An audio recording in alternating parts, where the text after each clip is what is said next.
Good morning, everyone. After 7 years, tagal na.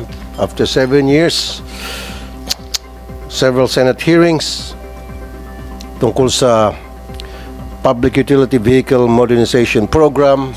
Andito ulit tayo. Ang tanong, bakit? Ano bang problema? Baka kulang tayo sa komunikasyon sa isa't isa. Kulang sa pagpapaliwanagan. Hindi nabibigyan ng boses yung mga iba't ibang sektor na maapektuhan, yung mga jeepney operators at mga jeepney drivers. So this is the time, the opportunity for them to be heard. And of course, syempre pakinggan natin ang ating mga taga DOTR, LTFRB, LTO na kasama ngayon. Now,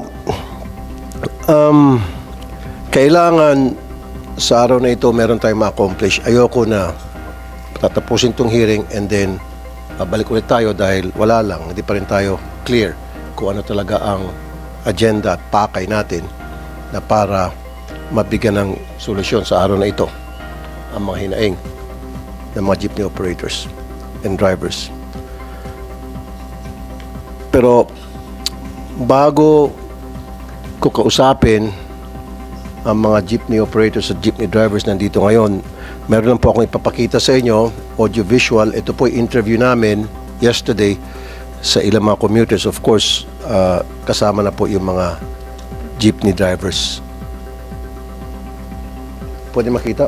Kung sakali magkaroon ng phase out, magkakaroon ng transport crisis. Diyan na mag-uumpisa ang kahirapan ng mga katulad naming hindi nakatapos. Kung hindi kami makakakita ng trabaho, katulad kung medyo may edad na, baka makagawa kami ng hindi maganda. Baka magnakaw kami o kaya mag-ugat na yan sa pagtutulak namin ng droga. Kaya para sa akin, dapat pag-aralan ng gobyerno kung ipe-phase out nila o hindi muna ang jeepney. Sa totoo lang, ang mga dayuhan pumupunta rito sa Pilipinas para sumakay sa jeep, para tumingin ng jeep. Pero bakit nila papalitan ng maliit na bus na sa tingin namin ay tataob pa dahil napakakitid? Kaya sana pag-aralan nila. Kung ako po ang tatanungin niyo, hindi ako pabor eh. Unang-una, hindi po kaya ng mga operator na bumili ng ganyang kamahal na jeep. Pangalawa, siyempre, pagka hindi na nakabili mga operator, paano na yung mga nakikilabas? Mawawala ng hanap buhay. Isa pa, may mga pinag-aaral yon. Siguradong mahinto. Kasi karamihan naman ng mga driver may edad na. Sana wag na nilang yung modernization, i-renovate na lang yung mga lumang jeepney na pwede pa naman. Kasi kung bibigyan kami ng modernization na kakalaga ng 2.7 million, hindi na ho namin mahulugan yun. Saan ho kami kukuha ng panghulog nun? Na mas malaking hirap yun kung papalitan ng modern. Unang-una sa pasahero, tataas ang pamasahe. Tatamaan sila. I-renovate na lang yung mga sakyan, huwag nang palitan. Pabor ka ba na ma-phase out yung mga jeep dito sa atin? Hindi po. Bakit? Kailangan pa rin sila rito sa jeep eh. Kasi masasakyan pa sila ng... Yung Jeepney Modernization Act kasi hindi lang naman po kaming mga estudyante, mga simpleng mga Pilipino po yung maapektuhan. Pati na rin po yung mga chopper, yung mga operator, lalo na po yung mga chopper na wala naman pong wala silang kakayahan para makapag-operate pa yung mga jeepney nila. And before we proceed, Senator JB, do you have an opening statement? Thank you, Mr. Chair. Magandang umaga po sa lahat. First of all, I'd like to commend our Senator Raffy Idol Tulfo sa inyong very first hearing as Chair of the Committee on Public Services. Ay ito kagad ang inyong inuna.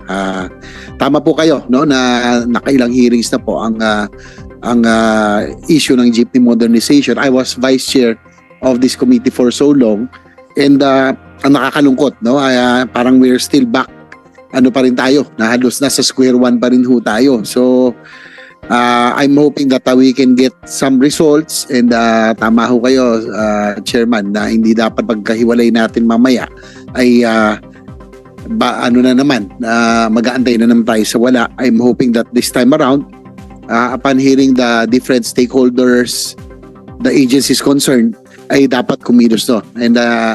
And I would think also that this time around, hindi naman po tayo na hinaharap po natin ng modernization. I, for one, being an advocate of modernization of transport for so long, lalo na pa yung railway, dapat ho siguro gusto natin malaman sa DOTR and other agencies kung yung pong modernization ng PUVs or jeepneys ay coordinated or kasama rin po doon sa ating pong mass transit. Dapat po maging feeder sila, no? Dapat kasama sila sa master plan of our modernization.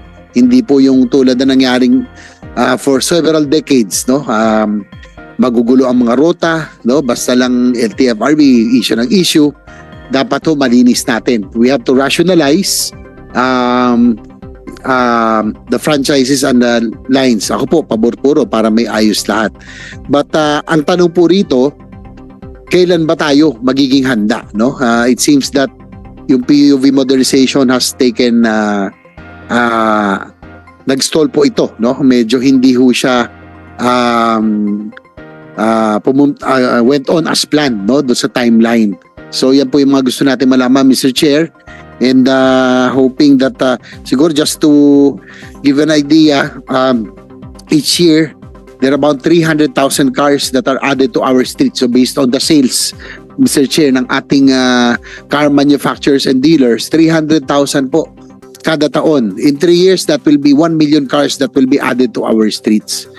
So kaya nga po dapat talaga we have to prioritize mass transit, tapos yung mga jeepneys, PUV modernization kasama po dapat sa master plan as feeders to the railway station. And I think that this is the only way we can really fix the Carmageddon o yung po problema natin sa traffic sa Metro Manila and other urban areas. So sa ngayon po, again, I'm not seeking to put the brakes to the program, nor am I advocating policy U-turn. Instead, I'm seeking a pit stop or a brief stopover. Hanggat hindi ho tayo handa, wag ho natin ipipilit. I would think, Mr. Chair, ang gusto natin malaman, ang key po rito is the financing. No? Marami nagsasabi, base doon sa inyo pong video pinakita, hindi kaya na operators ng mga jeepney drivers yung pong mga modern jeepneys na pinopropose. So we would like to hear from our financial institutions on what scheme will be made available to our operators and jeepney drivers to make the modern jeepneys available. Yung gawin po natin, siguro kung pwede natin stretch yung amortization nila to make it feasible and reasonable para sa ating pong jeepney operators and drivers. So with that, Mr. Chair, again, thank you very much for prioritizing this issue and topic. Kailangan po natin iayos na po natin lahat in line as we are awaiting for the Metro Manila subway, the North-South commuter line, the railway system. Dapat po yung PUV lines, yung pong mga rota ay may ayos din na para po tugma doon sa ating pong overall master plan for our modernization. Again, Mr. Chair, maraming salamat. Thank you very much. Thank you, Senator JV. Again, I would like to reiterate my stand. Like I said in the previous meeting that we had, wala akong tutol sa modernization program. At nakita niyo naman kanina sa audiovisual presentation natin, maraming hindi pa nakakaintindi. At nabanggit ni Senator JV kanina, yung financing. Let's do a little math. 2.4 million pesos yung amount ng sasakyan kapalit ng jeepney. 2.4, 7 years to pay sa land bank. Okay, 84 months ang 7 years. So kung 84 months, i-divide mo yan sa 2.4, lilitaw na 28,000 a month ang amortization. Magkano lang po ang kinikita ng isang jeepney driver sa maghapon? 600, 700? I-times mo times 30 yan. Magkano? 21,000. Short pa. Diba? Short pa ng 7,000. Talagang utot-utot yung mga tsuper. Maghikaw sila. Hindi na ma-meet yung pambayad sa amortization. Kukulangin. Pangalawang pag-uusapan din natin, very important to me, yung design, yung iconic design ng jeepney. Ayaw na ayaw ko yung ipi-phase out. Pag nakikita ko yung mga jeep, minibus na nga ang tawag dyan na tumatakbo dyan sa Quiapo, wala na. Wala nang itsura. walang design. Ba't natin kailang palitan ang itsura ng jeepney? Pwede naman, susunod naman itong yung mga manufacturer, halimbawa yung Sarao, Francisco Motors, sa gustong specs ng gobyerno, wag lang natin ipasa sa ibang bansa. Of all countries, sa China pa talaga. God damn. Diba? Yun po yung nakakainit ng ulo. 2.4 million pesos, that's a lot of money. Kung ganon, bumili na lang yung jeepney operator ng, say, Fortuner. Halos magkapareho ng halaga. Ganon talaga halaga ng Fortuner, 2.4. And then i-grab nila. Magkano kikitain pag ni-reach nila sa Grab or pinasok sa Grab, kikita sila 1,500 pesos versus 600 pesos. Not practical. Kaya dapat mag-offer tayo ng mga gandang alternative. Dito may paliwanag natin kung paano dapat gawin itong modernization program na hindi nasasaktan yung mga malilit nating tsuper. Okay? Having said that, gusto kong kausapin ang isa sa mga representative, ito Pasang Mazda, palagi ko narinig ng Pasang Mazda, Mr. Roberto Caobet Martin. Magandang tanghali po, sir, or umaga, sir. Magandang umaga po, Mr. Chair. Nais ko pong kumuha ng inyong opinion dito po sa Public Utility Vehicle Modernization Program. Ano po ang inyong opinion? Ano po inyong hinaing tungkol dito? Mr. Chair, ako po'y matagal ng operator since 1977. Ako po'y operator. Nagmaneho ko ng sarili kong jeep at nakita ko po ang mga problema doon sa mga makaluma. At during those years, kailangan natin siguro yung mabago na rin yung sistema, yung masamang usok sa ating kapaligiran. Alam po naman nating lahat na ang mga jeepneys na yan na surplus ay from Japan na talagang masamang nagiging usok at masama ang ibinutulot sa ating kapaligiran. So, good morning, Madam Senator. At napag-usapan din natin tungkol doon sa Clean Air Act. Kanya po kami sumusunod dito at akin pong sinuportahan yung programang modernization program. Ako po isang operator. Ako isang driver. At doon po sa pagtulong ko na yan, pagsuporta sa programang ito, nakita ko rin po yung malaking pagbabago. Maaring sa iba, Mr. Chair, iba ang kanilang interpretasyon. Pero sa mga kagaya kong original na operator na nagmaneho ng jeep sa kalye, madarama ho pa namin ang pagkakaiba. Yung kaligtasan po ng ating mga pasaheros. Sa iconic jeep po natin, sa mga traditional jeepneys natin, ang mga pasaheros po bumaba sa likod. Marami po, Mr. Chair, ang naputulan ng paa dyan. Marami po ang na-aksidente dyan. Kanya nga po, nag-iisip kami ng mga pamamaraan noong pang-araw kung paano natin maisasayos ang kaligtasan ng ating mga mananakay. Hanggang dumating na nga po ang pagkakataon yung modernization program na noong nakarang administrasyon, Duterte administration, ay naipagpatuloy po ito. At doon po, nakipag-ugnayan kami sa maayos na pakikipag-ugnayan sa dating kalihim Tugade, Art Tugade, sa dating chairman, at ipinaliwanag po nila yung kabutihan ng programa ng modernisasyon. Maaari ho yung binanggit niyo, Mr. Chair, kanina at ni Senator JB, yung dissemination of information na nabanggit po nyo, yung opening statement nyo, 7 taon na ito.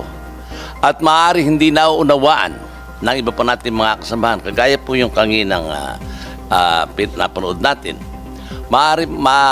hindi po naunawaan o kulang po ng dissemination information tungkol po dito sa programang ito.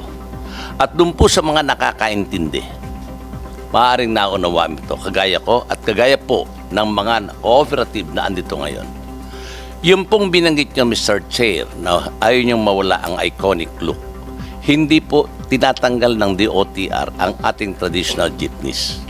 Katunayan po, meron po tayong manufacturer niyan, yung Santa Rosa Motors. Inintroduce po itong traditional jeepneys na ito based on Philippine National Standard.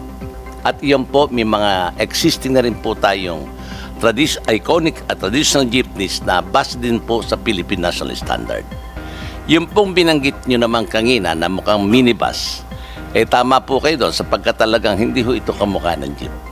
nasabihan lamang na ito yung mga modern jeep, pero andun na po yan. Naka-purchase na rin po kami. At ang binabanggit ko po, ibabalik ko lang po, yung pong una, yung kaligtasan ng ating mananakay, environment friendly, since all of these units are all Euro 4 engines, Euro 5. At doon po sa mga naunang pagdinig ng dati nating chairman, Senator Ma'am Grace, ay napag-usapan na rin po namin lahat yan. At yung binanggit nyo sigurong rationalization kanina, Mr. Chair. Okay, sir, ilang minuto pa tayo kasi marami pa tayong Okay, pag-usapan. tatapusin ko na po. Siguro yun yung kailangan din natin. So yun po yung mga kabutihang nakita lamang namin doon sa ating mga modelong sasakyan na yung kaligtasan. Importante po kasi Mr. Chair yung kaligtasan ng ating mananakay, convenient, at yung safety nila. Okay. Thank you, Yun lang Mr. po, Martin. Mr. Chair. Pero bago Maraming mag-opening I would like to acknowledge the presence of Senator Grace po. Pero bago sa opening statement ni Senator Grace po, dadagdagan ko lang po yung sinabi ninyo, yes, safety ng mga passengers kasi sa traditional jeepney ngayon, yung babaan sa likod versus dapat dun sa may bandang left side or right side.